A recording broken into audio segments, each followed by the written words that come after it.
What's up, guys? Welcome to another episode of the VietQ podcast. I'm your host, Johnny D. Huynh, and my guest today is entrepreneur Gia Huynh. Is it when I talk about candy, when in reference to your world, what does that mean to you?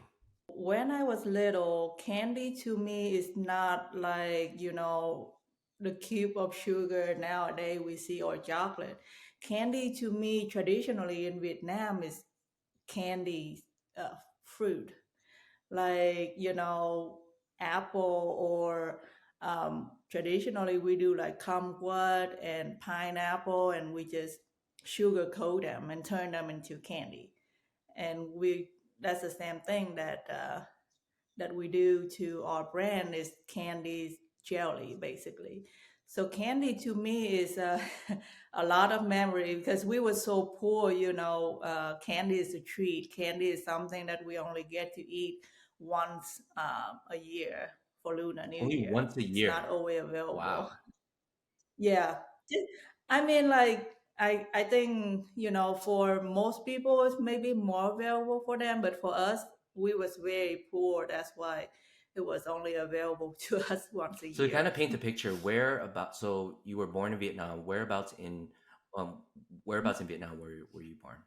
So I was born in Dong Nai, and then my parents and my family move around a lot, and we end up in Saigon when I was eight Got it. year olds. And let's talk about your journey Mhm. to America. So, you came to America in 2016.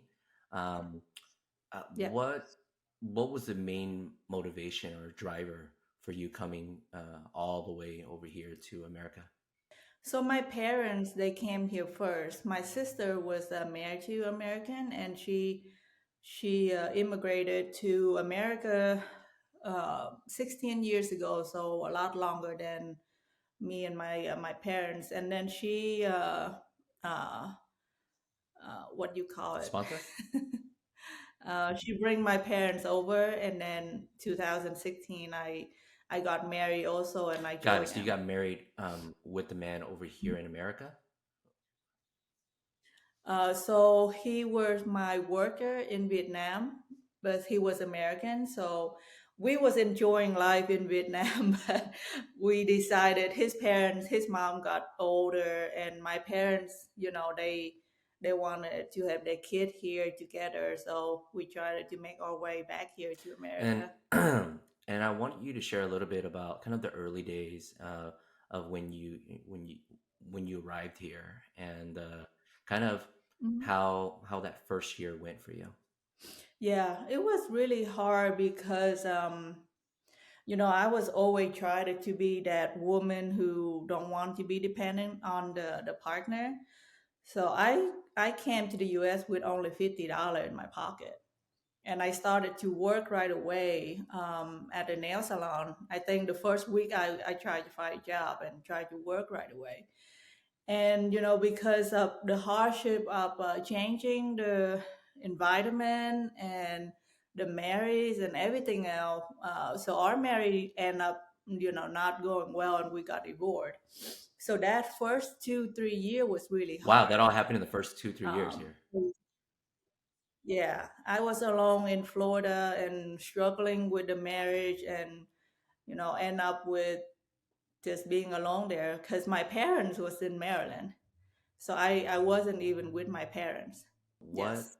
gave you the what was the opportunity to get you out to Maryland?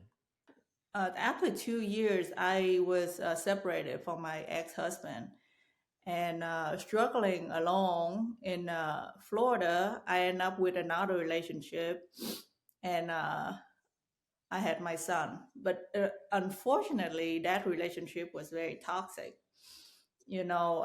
Just because of how we grew up in Vietnam with such a old-fashioned way of thinking, of putting up with the man, and you have to listen to the man in the family and stuff like that. So I was endorsing a lot of abusive, Verbal um, and verbal or and just or physical as well. both. Yeah. So that relationship ended up very toxic, very abusive, and then I had my son. I had my son, and I took my son out. That's when I realized, I cannot live like this anymore, because if I keep putting up with this, my son will have to live with it too. So that's when I decided I have to take him out, and that's when we end up pretty much being homeless. I remember that day I only have my son. I grabbed him, I grabbed his diaper bags. I was clearly just have a tank top and a My short on gosh. me, and I took my car with him and left. And we was like living off my friend's couch for 2 3 weeks, or live in the car because he was chasing me down every day. He would scare the people who ever helped me, and I end up just stay in the car with my 5 weeks old son. What when you arrived in Maryland, take us through maybe some of the highlights from those that first chapter of your life in Maryland. Yeah, and when I arrived to Maryland, my son now, he's 2 months old, but you know, I was very depressed. I was maxed out my credit card, trying to hire attorney to make sure that I'm not violating any law because I moved my son out of state. So I was like really struggling with financially and mentally, starting to work for my sister at the nail salon for a couple months, and Oh COVID my goodness, happened. yes, we all remember that. Hmm. Yes, yes. So in March, it's actually not even a couple months. I think I started working for like 1 week, and COVID happened.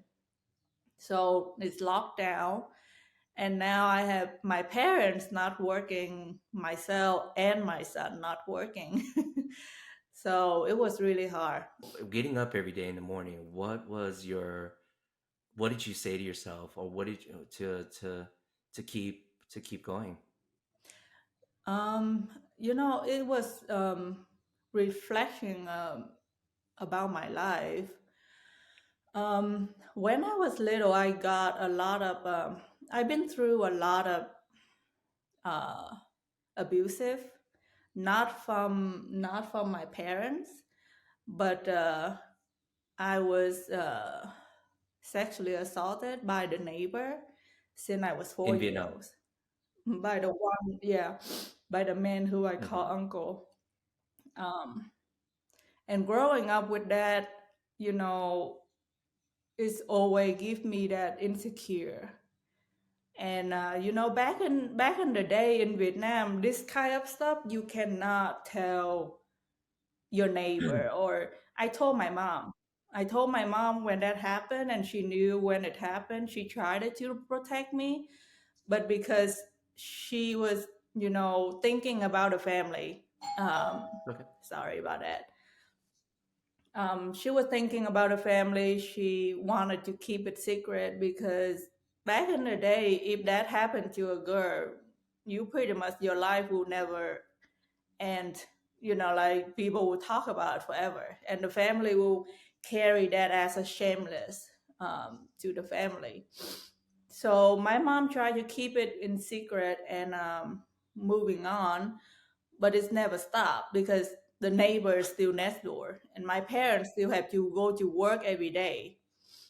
I mean, she tried to, give me to my aunt, my family to watch me sometime, but because they don't know what happened, so they don't really, you know, keep an eyes on it very closely. I remember growing up with that, and along the line, starting to grow up, there's a lot more thing happen in Vietnam, during the day or during the time that the parent is not around, because no one is protecting the little girl. When they run around, men would grab me, or stuff like that happen every day.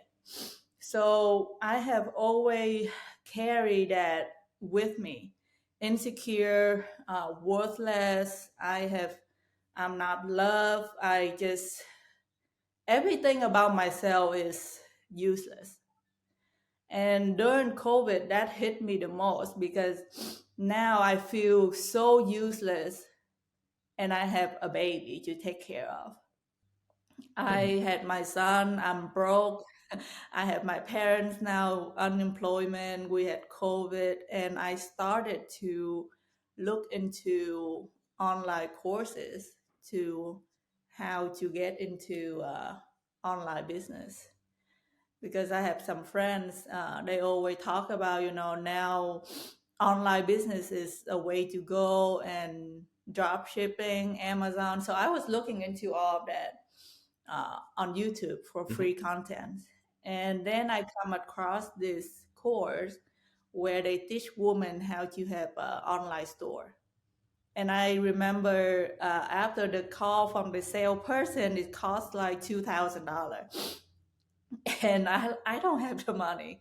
I was like, Mm. I don't even have money to buy my son diaper. But I max out my credit card again.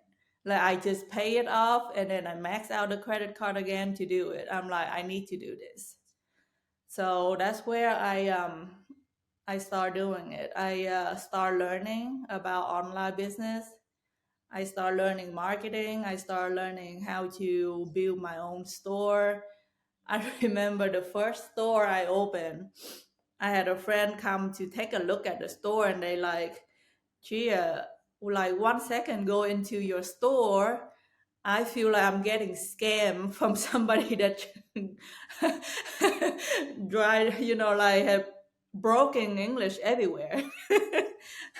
I mean, I learned English by song and movie and YouTube, so my writing is horrible. And I remember my first store was disaster, but I didn't stop. I just keep going. I remember I would be on my computer all day, every day, and at night whenever I have free time. And then after 3 months, we were nail salon started to open again. So I was able to come back to work. And at work, I would nonstop, research for products and trending products. And then I come across candy, this candy. So it was very trendy. It actually was a Japanese video.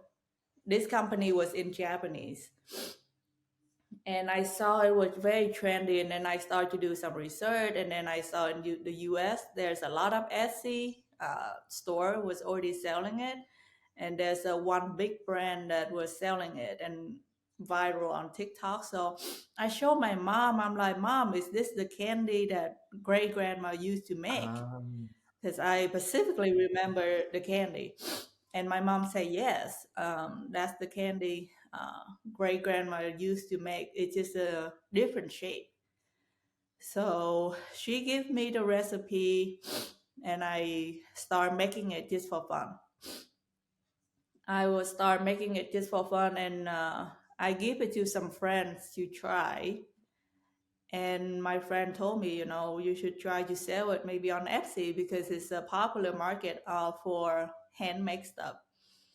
And that's where I started on no, Etsy. definitely want to expand on the what drew you to that candy. Was it specifically was it the shapes? What was it about the Japanese candy that was special? So at first, to be honest with you, it was the driving of I need to make something happen. I was so, in the play that I needed to Mhm. make something happen because my parents still not working and I have a son. And working at a nail salon during COVID, making $400 a week No, is not enough. So I wanted to make something happen. So I was really do a deep dive research about the market. And then I see the potential in the candy because not only is very unique, is beautiful, and you can't find it anywhere. got it, got it. So it was so what drew you beyond just the motivation you shared was our the survival mentality is the shapes was beautiful, Mhm. and then when you looked into the ingredients. So let's talk about that. So um, I believe the product is mutt, right, in Vietnamese. So Yes. I knew mutt from a very specific shape, usually just in like it's a strip. Mhm. So Yes. when I came across your product and I saw that in the description, it blew my mind just because it was, I never could imagine it Mhm. to be in the shapes that you offer it, in the crystallized shapes you offered. So can you tell us a little bit about Mhm. what mutt is, and then like, and also how do you approach it from the shaping for when you started Silky Gem? So muk is basically candies, fruit, vegetable. That's what traditionally we do in Oh, vegetables Vietnam. as well. Okay. The Yes, yes. So we do sweet potato, we do yuca, we do a lot of things like that. Carrot sometimes too. Pumpkin. That's what we had, and bee. I don't know what bee mean in English, but yeah, we have bee. And you're right. The shape of it is just like pretty much like a Hmm. French fry. Yes. Uh, and that's what the crystal candy traditional shape in Vietnam. My great grandma make. It's just the shape of the French fries, and we still have it on my website. Is the lunar crystal? That's the traditional shape that we have. So yeah, muk is candies, fruit, and vegetable. But what is its significance to Lunar New Year, or to that for us? I only know of it during that time. Yeah, so for Lunar New Year, traditionally we had a tray of tea, and come along with that tray of tea, you bring luck to people. I When see. you Okay. yeah, when you have family come visit, you give them tea and muk, the muk tray. So that's where you offer your guests the luck for the new Uh, year. it's offering tea and luck for the new year. Okay, that And now that yes. all draws it all makes so much more sense in terms, because I, from a childhood, uh Mhm. not so much Mhm. during my 20s. I continue on with that, but definitely in my early days, I would definitely see that.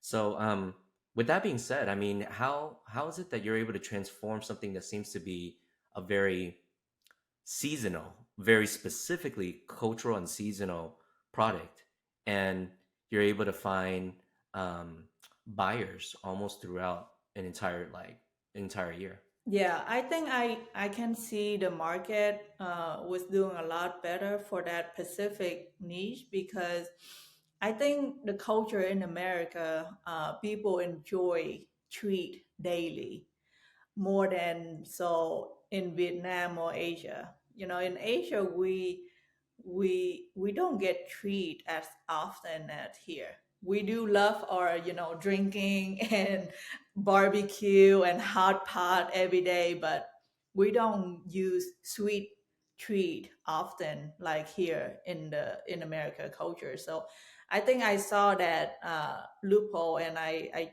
tried to jump on that. And also, it was a very trending product.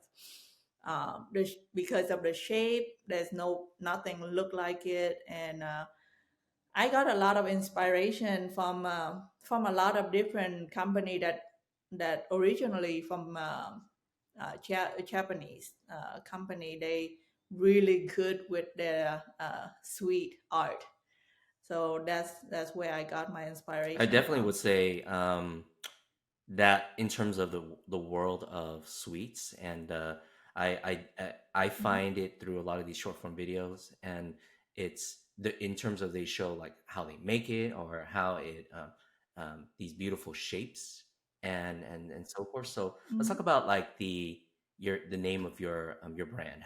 What's the origin, and what's the meaning behind Silky Gem? Yeah, so Silky Jam for me, at first, I started a Silky Jam with the dreaming of, I needed to make something happen. But then it's really tied me back to my childhood. when we was little, we were so poor. I remember this candy, specifically this mug, is the only thing I love. And I would try to steal that one piece of this candy on the whole tray of mug every year, because on the whole tray is only one or two of them available, and I that's the only thing I would go for. and sometimes our inner side been telling us about something we need to do, but we don't listen. So when I moved to the US in 2016, somehow every year Lunar New Year come, I feel homesick because we don't have that access to the traditional Lunar New Year like we always do in Vietnam. And this candy have always come to my mind first. I'm like, I wish I had that candy just to, go back to the little memory that I had when I was little. And also, it's really honoring my great grandma. So this candy, let's say, it was born in 1919. That's when my great grandma was born, and she was born in the family of 10, and they were so poor. She worked really hard since she was little.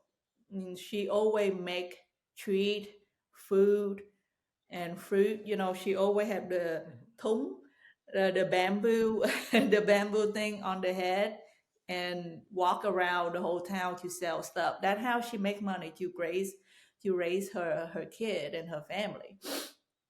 And she always make mug to sell during Lunar New Year, before Lunar New Year.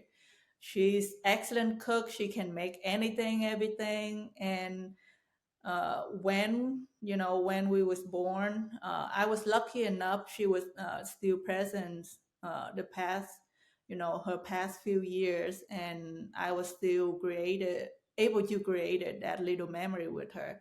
And these candies have been always been that little memory I had from my great grandma. Because I remember whenever she tried to make it, I would try to steal it. That that's beautiful. This is a legacy in honor of your great grandma. Yeah. That's Yes. beautiful. So Lunar New Year, since we're upon that season, like, what other memories or what other traditions about Lunar New Year do you still do you hold close to your heart, and that you find that is special for our Vietnamese culture? The one I miss the most is the traditional, for sure. I remember when back in Vietnam, we would dress up, and that's like the only time of the year. Maybe if I'm lucky enough, I will get a new clothes. Or I can get a new clothes that Right. pass through my cousin, and then I can wear it. But that's like the only time I can get some new clothes. And we would dress up, we would go around to our family, our uncle, you know, to get lucky money, to get the red envelope and go around the neighborhood to have that family community tied together. That's what I miss the most when I come here to the US, because we don't have that anymore here.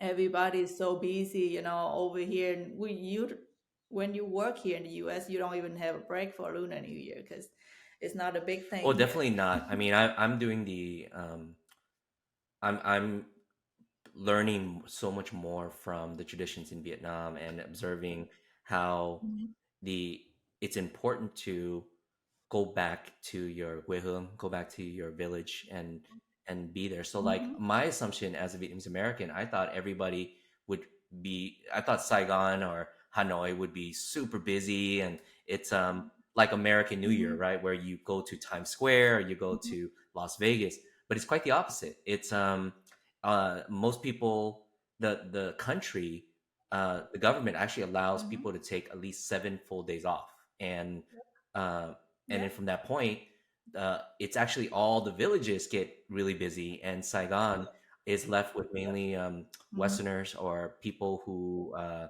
Yep. who are like VietQs that live there, and they don't go back to their quê hương. So, but Mm-hmm. it's what I found, especially through various different research, and also this movie that just came out on Netflix called "The Tourist Guide to Love," where they celebrated Mm-hmm. they show the traditions of before what you do before for Tet, and then also what happens during Tet. I Yep.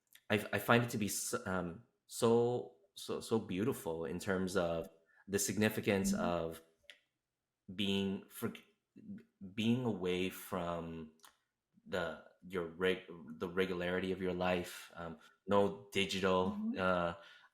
no Yep. electronics. It's really about being with oneself. No one's really supposed to be working, so that includes cooking and things like that. So I asked further about Yep. like uh, um, all the different food, the traditional foods like Mm-hmm. bentat and things like that. And I just Mm-hmm. knew of them, but I didn't know like what the significance. So Yeah. like for your or and also I think there was all the different dry foods that you're supposed to eat, and it's not vegan, but it's like most of the dishes is meant to be not hard labor in order to prepare it, you know. Mm-hmm.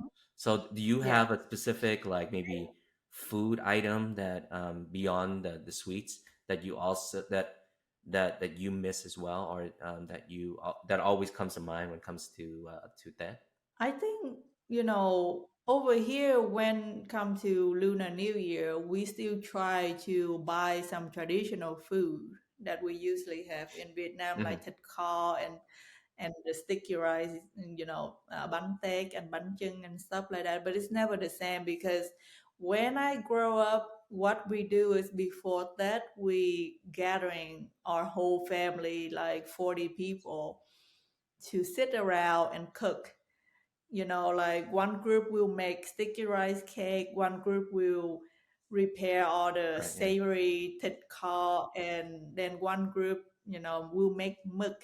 So that's what I miss the most is the feeling of the family come together more than the food, because when you missing that touch of the family, the love, the food doesn't taste the Very same well anymore. said. Actually, that's another thing that I saw was it's not necessarily being able to buy those items. It's about preparing it as a Hmm. community, as a family, as a group, Yep. right? It's uh, and Yes. it's something that I hear oftentimes, especially with people that I speak to about food. Food is very when you cook from love, and the person who eats it receives that same level, receives that love, because it's energy is transferable. So when you during that, Yes. which is the whole meaning behind it, is being with Hmm. family during that time.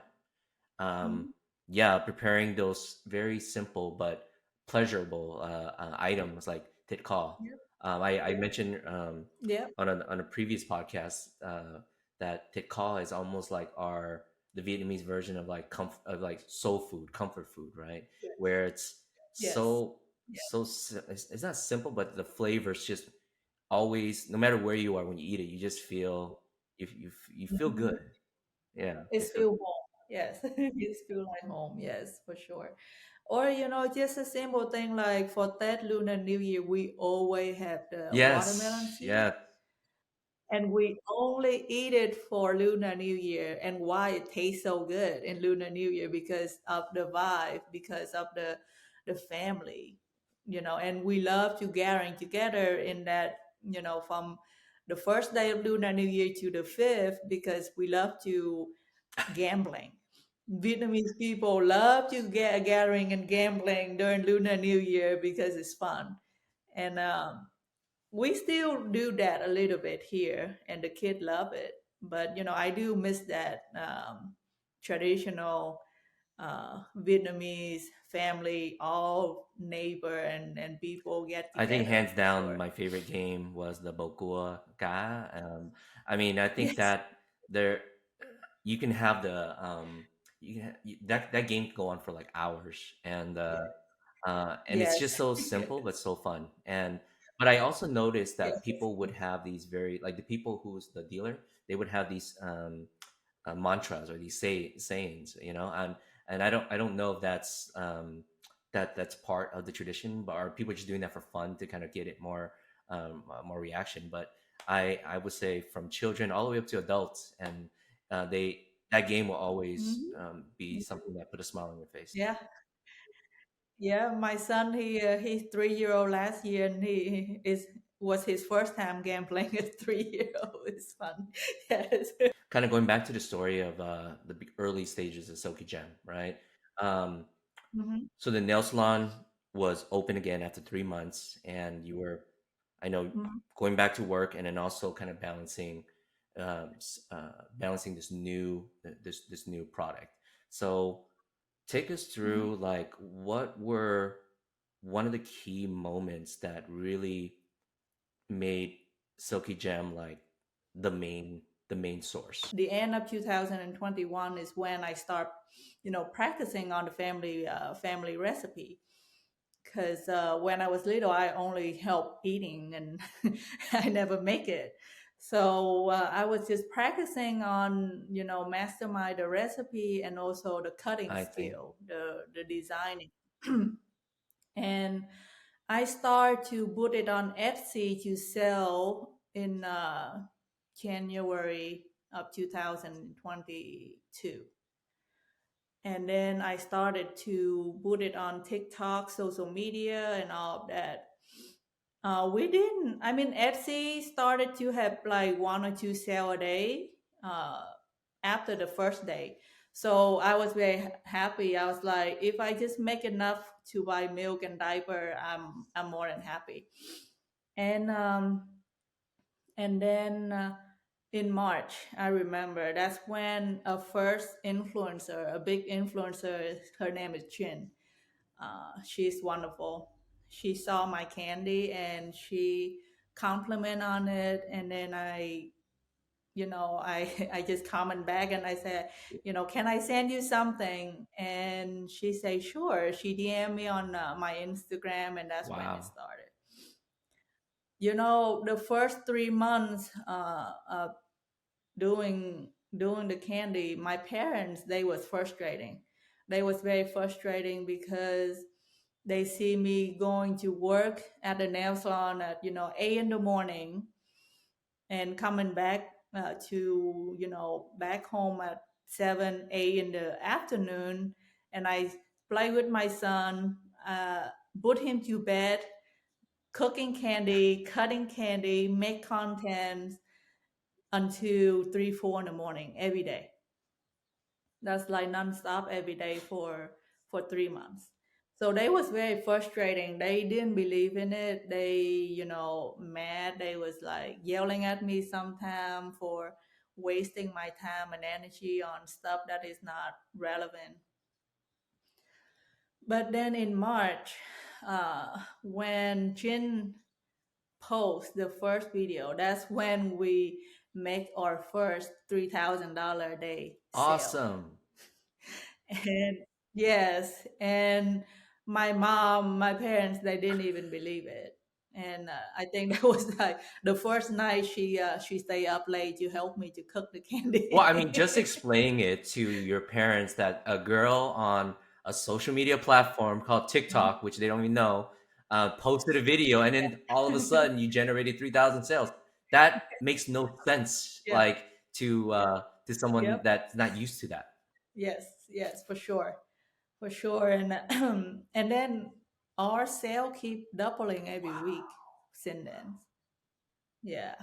Wow. So Yeah. And influencer can't that one particular influencer really um, was a pivotal point of for the mhm, growth of the brand. for sure. For sure. And then after she posts, other influencers just contact me and they want to try my candy. So with the course, the business course that I took, I knew I wanted to use influencer marketing to grow my business. So that's what's the whole point of me trying to constantly post on social media and make contents, because that the route that that's the route I wanted to take my business to. So then how did how did the snowball happen with other influencers from that point? Was Mhm. it just because they saw Jin's video, other people reached out? Like, was your growth? Like, take us through that next chapter. Yeah. So yeah, pretty much it's the snowball effect, like you say. After she posted, they saw it. Usually, when people see a viral food video, all the influencer want to jump That's onto true. that Yeah. trend too, Hmm. because yeah, because when they use the same hashtag, when they use the same trending, it's usually push their video up and it will go viral too. So Silky Jam was a viral hashtag Oh, for the year of awesome, 2022. awesome. Silky Jam Crystal Candy was pretty much a viral hashtag, and people use it. Usually their video will go viral. I see. So that's so because the hashtag was highly viewed, people wanted to Mhm. jump on the wagon and be a part of it. Yeah. Okay. What's been the reception or impression from the Vietnamese American community? Do you have some creators from the Vietnamese community that have reached out to you? Actually, Jen, the first influencer who reached out to me, she Oh, is really? Vietnamese. Okay. And yes, she is Vietnamese. She's Vietnamese. She's wonderful. She's never asked for a commission. Uh, Wow. she uh, she just helped. Yeah, she just helped with her heart, and I had to force her to take commission. She's wonderful. But yeah, we do have a lot of Vietnamese influencer working with us. Like I say, the Vietnamese community, like traditional one, they are not into sweet stuff a lot. So it's very our market are bigger for American. Uh, but we do have a few Vietnamese customer, but it's I don't think it's as big as the American market for Understood. sure. So what about the your positioning on Silky Gem and Lunar New Year? Is it important for you to also kind of incorporate or time your marketing to Lunar New Year, or do you feel this is not so much um, on the traditional sense a product for Lunar New Year? Yeah, for last year, because the business was growing too quick, that I wasn't able to focus on specifically Lunar New Year or doing anything special about. But this year I do want to give back, the traditional, and I want to do something for Lunar New Year, and we do want to keep that root. This candy is came from Lunar New Year, and that's where's was inspiration from. So I do want to keep that root Because going. one immediate channel that I find that would be an alignment with Silky Gem is the college student body. So there's two groups, right? There's the American born Vietnamese, and then there's also the du học sinh, the international students as well. So I've Mhm. over I just learned more about the international student community this past about late last year, where because as an American born, Mhm. I only know of the Vietnamese Student Association, but I found that Mhm. the International Student Association has a chapter because there are different values between a kid that was born and Mhm. raised in Vietnam and going to school over here in America versus Mhm. an American-born Vietnamese who is trying to uh, join an association so that they can recall their culture. So, but the one thing they both have in Mhm. common is there are something. I think there are some key. There's some key things that they remember during Lunar New Year that will always Mm-hmm. draw them back, especially for international students, because most of them don't live in or go to school in communities where there's a large Vietnamese community. So I Mm-hmm. find that a lot of ones in the Northeast or the ones in the Midwest, they are they're oftentimes Mm-hmm. homesick. So things like what you just said, like Mm-hmm. a product like yours would be almost like it will fulfill a little bit of that homesick while they're currently in school. So Yep. there's that particular community that I feel would definitely gravitate towards your product, and also because I feel the Mm-hmm. younger generation is into sweets, and um, Yes. and so that's what I wanted to kind of just also share as well. For sure, that's the market that we want to focus on this year. That's why I said I do want to give back that traditional and the community. So we'll focus more on Lunar New Year moving forward. Kind of going back to the where your brand is at. I mean, first off, just an incredible story in terms of resilience. I think that's the best way for me to describe your uh, your journey. Like coming here literally with not practically only $50 to your name, and um, Mhm. being in two different relationships that didn't uh, you know that ended the way that it did, and then also still having to one of the topics that I do talk often about is healing and trauma, right? I recently have made a Mhm. decision to go back and face some of the traumas that that I had in my early 20s, and a lot of things came to mind right away, which is like a lot of coping coping mechanisms or defense of like why I kept, Mhm. like one thing that the word that always gets told to me as a Vietnamese man is the word "deal," just deal, like deal with it, right? Just Mhm. persevere. Yep. You don't need to articulate it. Why go back to the past? Why go back to that? Just move on. Mhm. And I feel that that's actually a very Mhm. negative trait to just a man and a woman to always have to just not sit in your feelings and just deal. Because then what happens is you never it comes out in different ways. Like sometimes it Yep. triggers you and you don't even know Mhm. where it was. And um and Mhm. so hearing that the story of what you shared back in Vietnam, um I there's a lot of women that can also relate to that story as well, in terms of having to just not share share this very vulnerable story to their Yep. parents because they're afraid of bringing shame. They're afraid of bringing and Yep. it's eh, most recently actually a friend of mine who's in her early 50s, she just shared her story of of that exact situation, and the reaction Mhm. was identical to what you just said. It was like, actually, in fact, it was actually anger. It was like, why are you bringing this up now? Like, what are you trying to prove? And it takes up so much courage to even Mhm.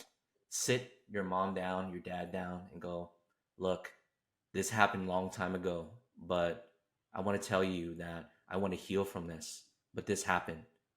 And then it goes into the story of like, well, you know, that person didn't know any better, or let's forgive that person, or let's I'm like, wow. So it's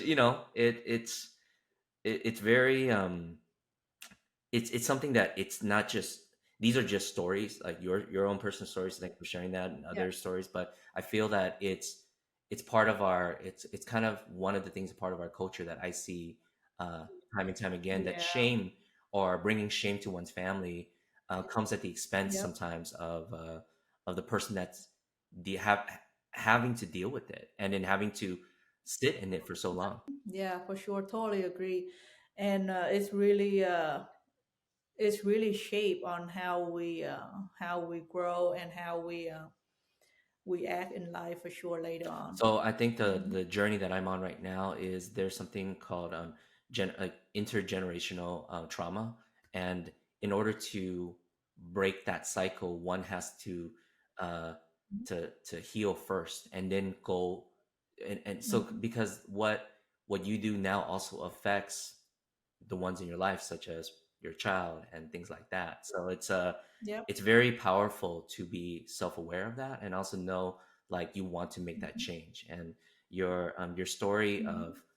of how much you didn't depend on anybody, you had to do whatever it took, um, is a complete example of what a resilient Vietnamese woman is. Thank you. Thank you. Yeah.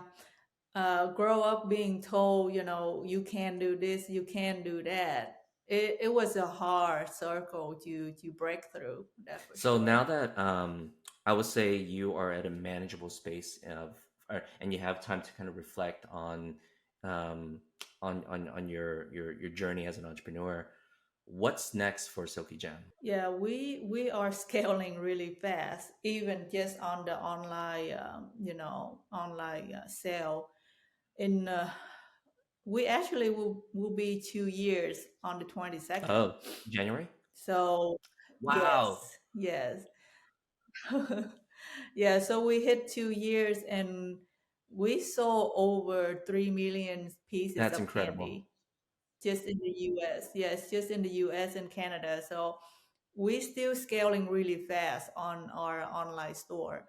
I mean, I want to bring it to the next level, but we trying to do our best to keep up with the demand right now, and looking for a bigger space, trying to improve our process and everything, help more people with work, women, new immigrations. That's another thing. We have a lot of employees that are just came from Vietnam, and they don't know English, they don't have background or any experience. So we take them in and train them to work. So it's feel more like a family than a Well, I mean, your company. story definitely inspires that, and I think that's why it is. I thank you for coming on and and going deep with me and sharing me your story, because it moved me and it inspired me, and I hope that it also inspires uh, um, my audience, that from the decisions that the life you were given, there was you you found that purpose, and you continue to, despite obstacles, and there were plenty of them, Hmm. um, and then you were able to overcome them. So it's a incredible story, and I Thank you, very Johnny. much look forward to also like hopefully connecting the brand a lot more out here to the Vietnamese American and Vietnamese Canadian community. Kind of wrap things up, if there was one advice that you would give to someone who is either an entrepreneur or even a content creator, because I think as a creator and an influencer, you're an entrepreneur, what advice would that be? I would say, don't ever give up your dream, and don't ever let anyone tell you what you can or cannot do. You know yourself the best. Keep doing what you love, and you will make it. Because I was come from a girl who homeless, who didn't even graduate the fifth grade, and I was broke. But I give myself that last trust. I trust myself for once, and I make it And I happen. would also add to that, which I thought was beautiful, was the one memory you had of a positive memory in Vietnam was the sweet candy. And when it came time Mm-hmm. to finding that niche, it all kind of just Mm-hmm. click together. And so Yep. you being able to create a product that Yes. made you happy as a little girl, you're now able to make Yes. a Yes. lot of a lot of people happy with your product. So Mm-hmm. definitely follow that. Yes. Maybe look within oneself and what makes you what brings Mm-hmm. joy to you. You know, Yes. something as simple as Yes. sweets. Yes. Sure.